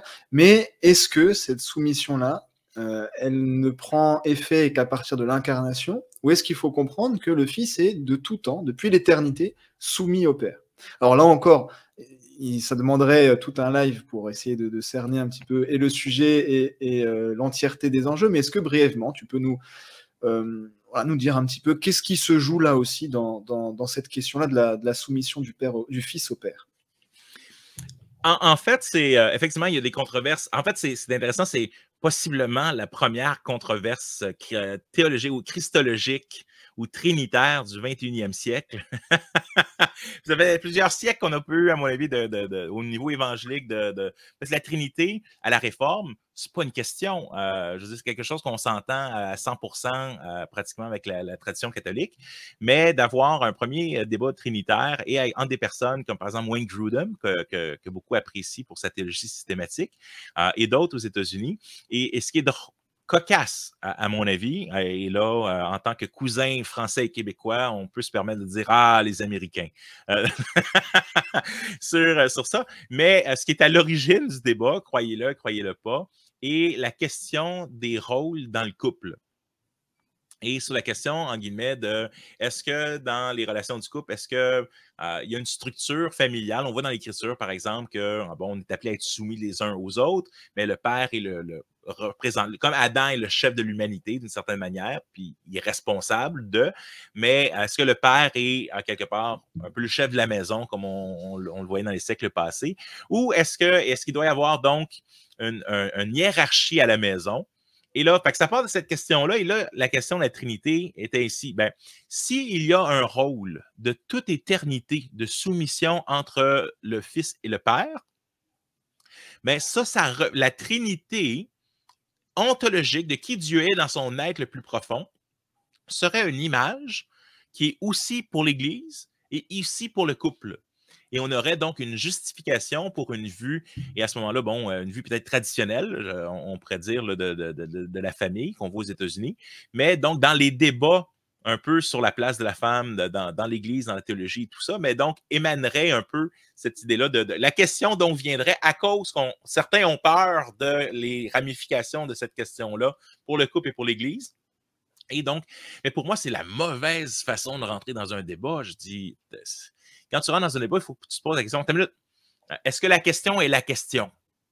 Puis là, en ce moment, la question est motivée. Quand tu pars avec un motif de oui ou non, il faut que je prouve que la Trinité ontologique a une soumission ou pas parce que ça appuie ma vision de la structure de la famille ou de l'Église, c'est pas la meilleure façon de lancer l'idée. Ça fait que, prenons conscience que c'est quoi nos angles morts? Dans la théologie, nous avons toujours des angles morts. C'est des choses et c'est pour ça qu'on a besoin des théologiens du passé, c'est pour ça qu'on a besoin des théologiens vivants encore aujourd'hui. L'Église, c'est l'ensemble des chrétiens à travers l'histoire, puis on a besoin des chrétiens des autres époques pour nous aider à ne pas errer. Parce que des fois, si on est les seuls à poser la question de toute l'histoire du christianisme, on a un problème. Et possiblement que le problème n'est pas aussi grand. Je donne un exemple, le problème qu'on a vécu dans les années 90 sur toute la question des dons spirituels, par exemple, ou la démonisation, des choses comme ça. Tu te rends compte qu'il n'y a aucune théologie systématique avant le 20e siècle qui traite la question des dons spirituels de la façon qu'on les traite au 20e siècle. Fait que là, ça te dit, c'est peut-être pas une question si importante que ça, si on est les premiers dans l'histoire à se poser cette question-là. La question de la Trinité, c'est autre chose, parce que c'est une des choses qui a été le plus discutée dans l'histoire. Et là, la question, donc, ce qu'on appelle, la question, c'est ERAS, Eternal Relation of Authority and Submission. Donc, la relation éternelle d'autorité et de soumission. Comment est-ce que ça fonctionne? Et ça revient à des questions de trinité économique et ontologique. Certains vont dire que, c'est la position dominante, que le Fils, comme le Père, le Fils et le Saint-Esprit sont co-égaux en gloire, en majesté et en autorité, mais il n'y a pas réellement de relation de soumission éternelle, parce que sinon, ça détruirait la co-autorité qui existerait au sein de la Trinité. Et on dirait donc à ce moment-là, c'est simplement dans la Trinité économique que le Père est soumis au Fils. Excusez, que le Fils est soumis au Père. Désolé, un lapsus. Et donc, pourquoi? Parce que quand il vient, Jésus va le dire. Je fais d'ailleurs une conférence dans un camp pour Père-Fils que je vais faire sur la thématique tel Père, tel Fils. Jésus a dit, je ne fais que ce que le Père veut que je fasse, ce que j'ai vu le Père faire. Et donc, Jésus, clairement, le Père est plus grand que moi. On va le voir, personne ne les arrachera de ma main, Jean 10. C'est le Père qui est plus grand que moi. Personne ne les arrachera de la main de mon Père. Et donc, on a cette idée que Jésus semble, dans son humanité, le Père semble être plus grand que lui. Mais en hébreu, c'est marqué clairement que pendant le temps de son incarnation, le Fils est même inférieur aux anges. Fait est-ce que, de toute éternité, est-ce que le Fils est inférieur aux anges? Ben non. Pourquoi? Parce qu'on comprend que dans l'incarnation, il a pris la forme d'un esclave, il est devenu humain, etc. Donc, Trinité économique, c'est une chose. Fait que la véritable question, c'est est-ce que dans la Trinité ontologique, donc de qui Dieu est de toute éternité, est-ce que cette relation de soumission, euh, une autre question connexe à ça, c'est est-ce que ça devient technique, là, mais est-ce que le logos, disons, partons là, parce que dans Jean 1, c'est marqué qu'au commencement était la parole, donc le logos, qui est la seconde personne de la Trinité, Dieu le Fils. Est-ce que le logos est éternellement fils? Ça, c'est une des questions aussi qui vient parce que ben, est-ce qu'on peut éternellement le définir comme étant le Fils? Ou est-ce que le Fils vient du fait qu'il s'est incarné, c'est-à-dire qu'il prend un rôle supplémentaire? De toute éternité, il aurait été le Logos, le deuxième personne de la Trinité. Mais est-ce qu'il est le Fils? Il ne devient pas le Fils de Dieu comme certains hérésies le mentionnaient, mettons, au baptême ou à la croix. Mais fait que cette question, est-ce qu'il est le Fils? Est-ce qu'on pourrait dire dans l'Ancien Testament, Dieu le Fils dans l'Ancien Testament, ou est-ce qu'il devient le Fils de par son incarnation? Moi, c'est là que je dis que je vais argumenter au mystère bien plus tôt, en disant, messieurs, c'est beau les discussions, mais revenons à l'écriture, puis à qu'est-ce qu'on peut être sûr. La théologie systématique, faire de la théologie systématique, c'est qu'on essaye, on a des morceaux qui nous disent des choses sur la doctrine au travers les 66 livres de la Bible, puis là, on essaye de mettre les morceaux de casse-tête ensemble. Mais Dieu ne nous a pas révélé l'entièreté de qui il est, on n'a pas toutes les informations, fait qu'il y a des morceaux manquants. Mais tu as les morceaux autour. Mais le problème, c'est quand je mets plus d'accent sur le morceau que je n'ai pas versus les morceaux que j'ai. Fait que moi, je veux dire, c'est pas que les questions ne sont pas intéressantes, c'est super intéressant de réfléchir, mais le problème, c'est que beaucoup de ça fait un lien avec la relation de Dieu au temps. Parce qu'à l'inverse, Jésus remonte au ciel. Il a un corps glorifié. Est-ce que Jésus a encore, oui, parce qu'on le voit dans l'Apocalypse, mais c'est encore les marques dans ses mains. Mais où est-ce que Jésus est parti? Parce que si Dieu est invisible ou Dieu est esprit, puis est-ce que le corps de Jésus devient quoi au travail? Et ça, tu arrives avec une série de questions qui sont le fun à manger autour d'un beigne, puis à discuter, puis on peut discuter de plein de choses. Fait que je trouve ça super intéressant de discuter de ces choses-là, tout en disant que on est quand même en marge. On est dans le Pluton un peu, des fois, avec ces genres de questions, des questions par rapport à ce que l'Écriture dit. Fait que, disons clairement qu'est-ce que l'Écriture dit. Et je pencherai avec les orthodoxes de dire que beaucoup de ce qui est dit dans le Nouveau Testament est dit de la perspective de la Trinité économique. Puis que l'argument doit être très fort à l'inverse pour prouver que le texte parle clairement de la Trinité ontologique. Il y a des passages qui vont parler de la Trinité ontologique, mais que, d'après moi, le fardeau de la preuve doit reposer sur ceux qui disent que ça parle de la Trinité ontologique dans qui Dieu est de toute éternité, parce que ça, Dieu nous dit peu de choses sur ça. Puis si ce n'était pas révélé comme ça, on ne saurait pas que c'est un Dieu trinitaire, juste par la raison, par exemple. Donc, tout l'ensemble, sauf que la question étant sur le rôle de la femme dans l'Église, dans la société, dans la famille, et c'est là que je dis, est-ce que je lancerais des anathèmes à quelqu'un qui dit que Dieu, le Père, Dieu le Fils, Dieu le Saint-Esprit sont tous les trois dieux coégaux en gloire et en majesté, mais en rôle, ils sont différents même de toute éternité, ce qui est un peu l'argument de certains. Tu sais, cette idée que Dieu s'auto-détruirait s'il allait contre sa nature. Trouve-moi une place dans l'Écriture qui me dit que Dieu est capable de s'auto-détruire par quoi que ce soit. C'est pour cela que je dis, c'est qu'on part avec des raisonnements philosophiques, avec notre raison. Mais même Dieu qui est en relation au temps, on pourrait poser la question, oui, mais Dieu, par exemple, Jésus meurt sur la croix pour nos péchés, donc nos péchés sont pardonnés. Dieu est hors du temps.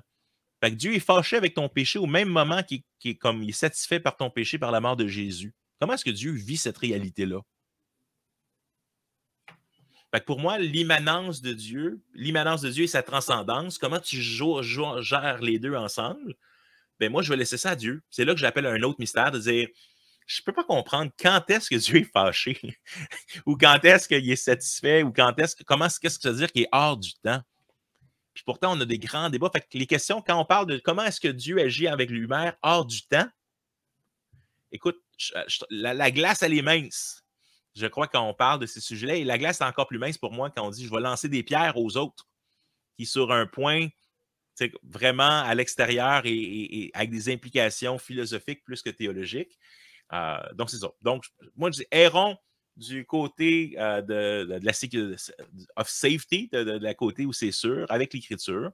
Puis, mais je crois que l'argument de dire, mais il faut vraiment que le texte nous dise que ce soit la Trinité ontologique, que ce soit assez clair. Je pense que c'est sage dans un sens. De toute façon, je ne veux pas me dire que je suis sage, mais je crois que c'est peut-être la meilleure des possibilités pour être prudent.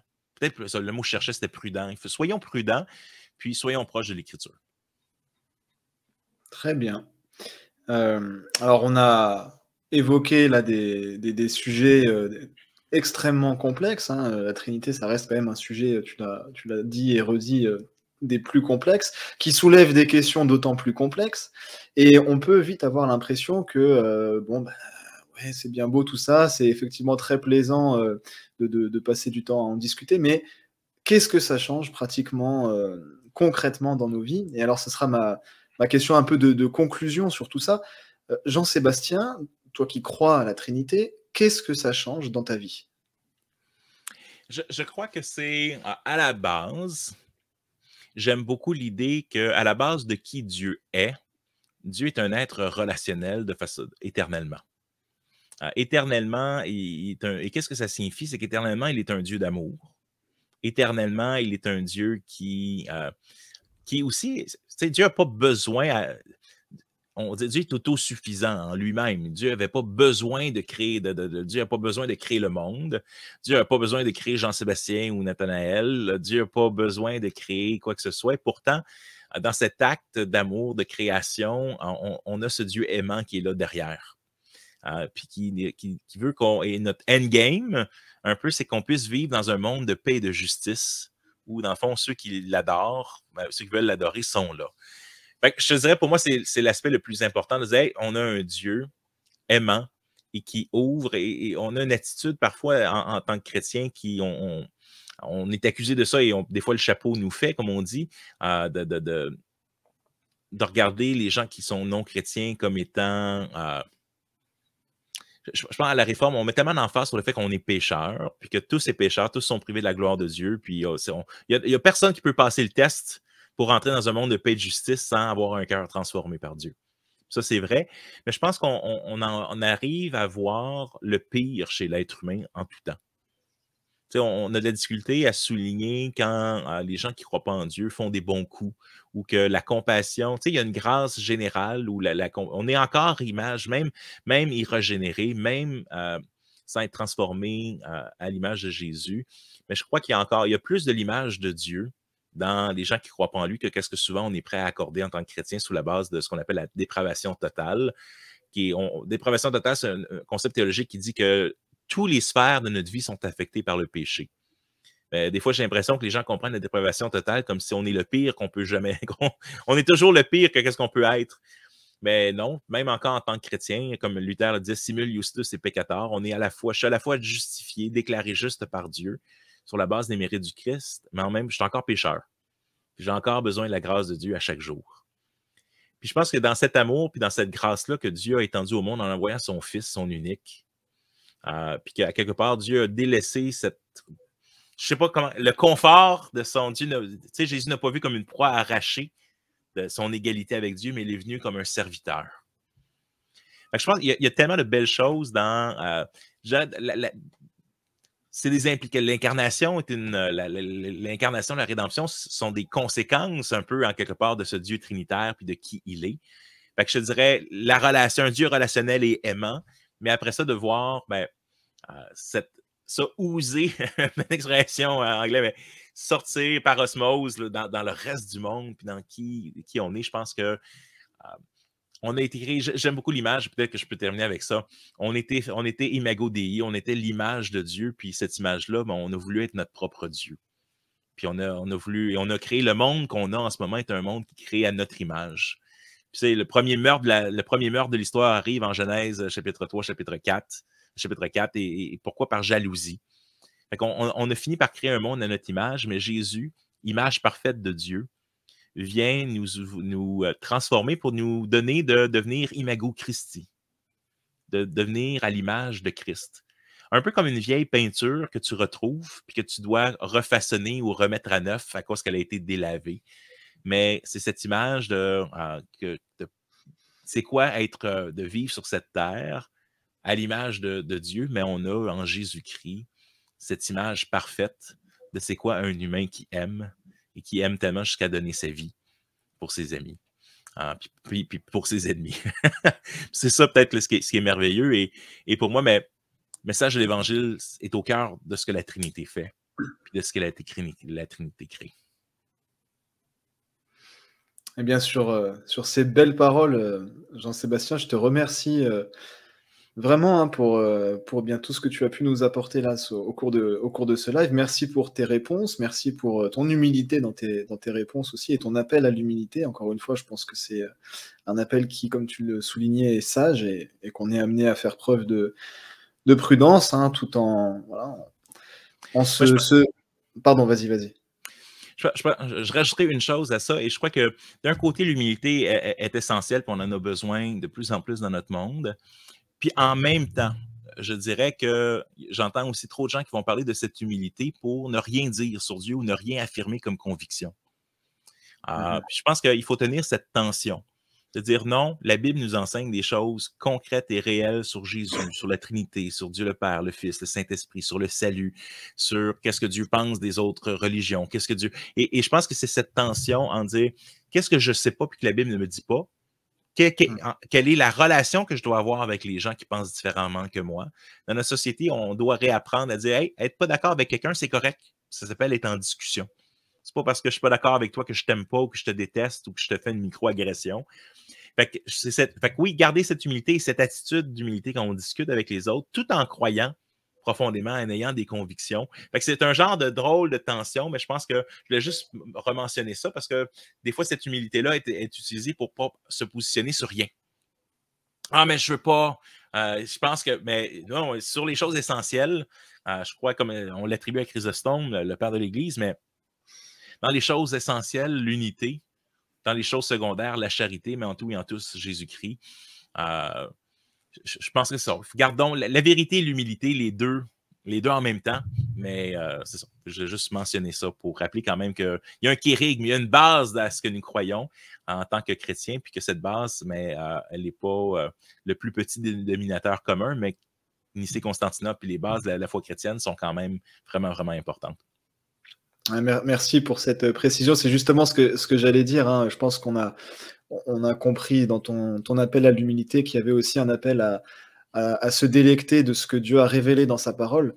Et puis voilà, être un peu plus prudent sur ces angles morts dont tu parlais. Hein, voilà, les choses révélées sont à nous et les choses cachées sont à l'Éternel, Deutéronome 29. On peut finir là-dessus. Merci encore une fois, Jean-Sébastien. Ça m'a fait plaisir. Mais le plaisir est partagé. Alors malheureusement, et ça c'est de ma faute, hein, Jean-Sébastien est tout excusé, mais il y a pas d'espace là pour des commentaires, des réactions en direct. C'est de ma faute, c'est parce que voilà, j'ai des obligations qui rendaient ça compliqué pour moi comme format. Donc là, on se réunit, en fait, on est en pleine journée, ça n'aurait pas été adapté pour proposer un échange en live. Mais vous êtes invités à poser vos éventuelles questions, à faire vos remarques, vos réactions dans la zone de commentaires. Personnellement, comme d'habitude, hein, je vais les lire et répondre autant que possible. Jean-Sébastien, n'hésite pas, si tu as le temps voilà, de venir jeter un coup d'œil sur la zone de commentaires. Éventuellement, s'il y a des questions qui te sont adressées, tu es tout à fait libre d'y répondre. On en a terminé avec cette vidéo-là, notre série sur la Trinité. Alors, j'hésite encore à peut-être une dernière vidéo, mais on verra, ça, ce sera la surprise pour la communauté Curious.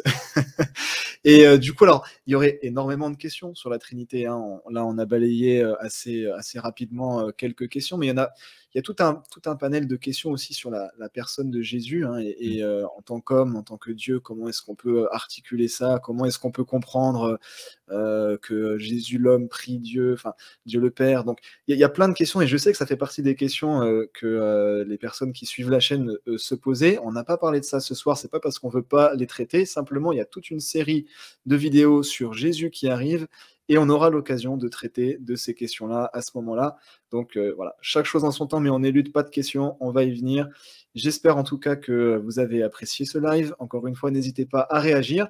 Et puis, on se retrouve donc sous le format habituel dans 2 semaines, parce qu'au moment où je posterai cette vidéo, nous serons mardi soir. Donc, on reprend notre rythme mardi toutes les 2 semaines avec les formats de vidéo habituels. Et puis, vous allez avoir prochainement aussi un autre live, mais là encore, chaque chose en son temps. Voilà, bonne soirée à chacun. Bonne journée à toi, Jean-Sébastien. Nathanaël. C'était Curious, j'espère que cette émission vous a plu. N'hésitez pas à partager, à liker, à commenter, et on se retrouve dans 2 semaines pour une prochaine émission.